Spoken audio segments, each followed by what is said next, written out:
Are we one step closer to an FDA-Approved Veterinary CBD Drug? Crazy cat litter tops $3 billion, and a dream job in the Greek islands at a cat sanctuary.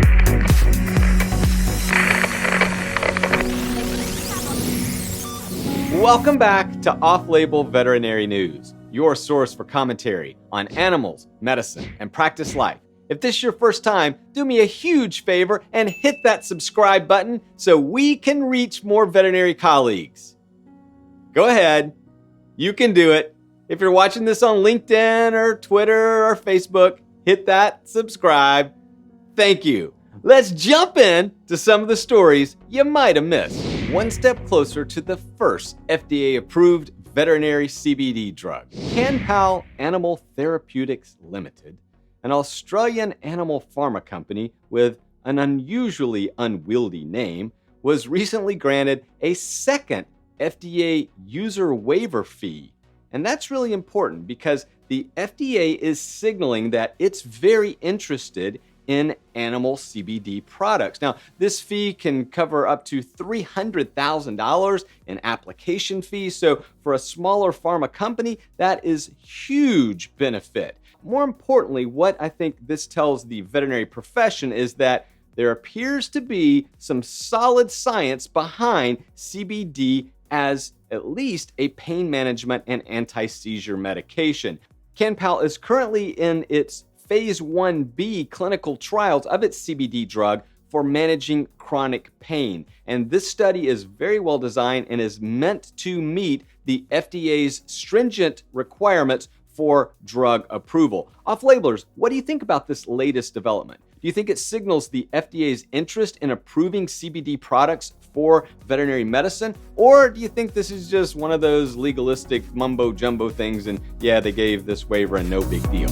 I want to hear from you. Crazy cat litters lead a $3 billion category. I've reported multiple times on my love of cat litter. Now, I'm not actually in love with cat litter, but I think it serves an important and essential role in keeping a cat in your home. Now, to start out with, I believe we need better, safer products for our pets, for our planet, and for us as people. And so I'm always interested in the latest developments around cat litter. Now, cat litter is a huge category in the pet industry. In fact, last year, cat owners maybe, spent nearly $3 billion on cat litter products. And that category is expected to grow 3% per year over the next 5 years. So super, super hot. But some of the developments in cat litter have me A, excited, and B, potentially concerned. Now let's talk about where we're going with novel cat litters. We are seeing alternative litters made from plant-based materials such as cassava, hemp, bamboo, green tea, coconut fiber. We've got crystal litters made from the stems of orange trees. We've got tofu litter made with real green tea, and we've got tofu litter made with real lavender. Now, I'm all for these alternative cat litters, but as a veterinarian, I also want to be cautious.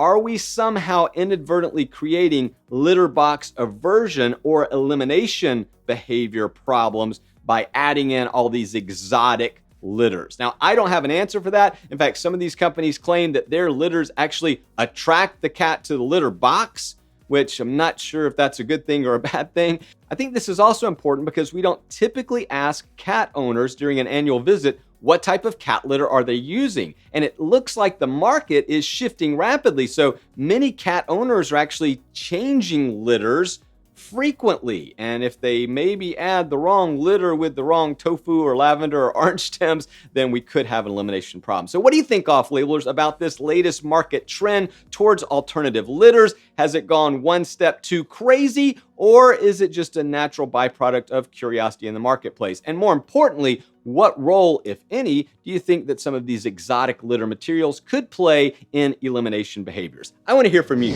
Opa! Who among us doesn't dream of life on a pristine Grecian island surrounded by the Mediterranean Sea and 60 cats? Well, that's exactly the idyllic life that the bowels which is an interesting name for people that have a cat sanctuary, created on the Greek island of Syros. Now, they moved there a few years ago. They noticed that there was a population of feral cats that just weren't being cared for, and they began bringing them into their home Vista Palace place there on the Greek island of Syros, which just sounds lovely in and of itself. But turns out they were more successful than they thought, and the Bowles decided they wanted to take this experience and go back home to New York and duplicate it there. But problem was, they already had 60 cats in their villa in Syros, and they needed somebody to take care of it. So they put an innocent little Facebook posting up and said, hey, would you be interested in maybe taking over this job? To their surprise, shock, horror, excitement, they received over 40,000 applications. Now, if this sounds like your dream job, I am sorry to report that it has been taken. 62-year-old Californian Jafine Telson, who I'm sure I am mispronouncing that name, was awarded the job based on her work with rescue cats in California. Now, she's written a book, she's an amazing person, and I think she is the perfect fit for this Grecian island. But what do you think, off-labelers? Can you see yourself surrounded by cats, living life on a Greek island? Well, that's it for another edition of Off-Label Veterinary News. If you like content like this, please do me a favor, hit that subscribe button so you can keep up to date on the stories that we need to be sharing with our clients. Until next time, keep living that off-label life. Bye.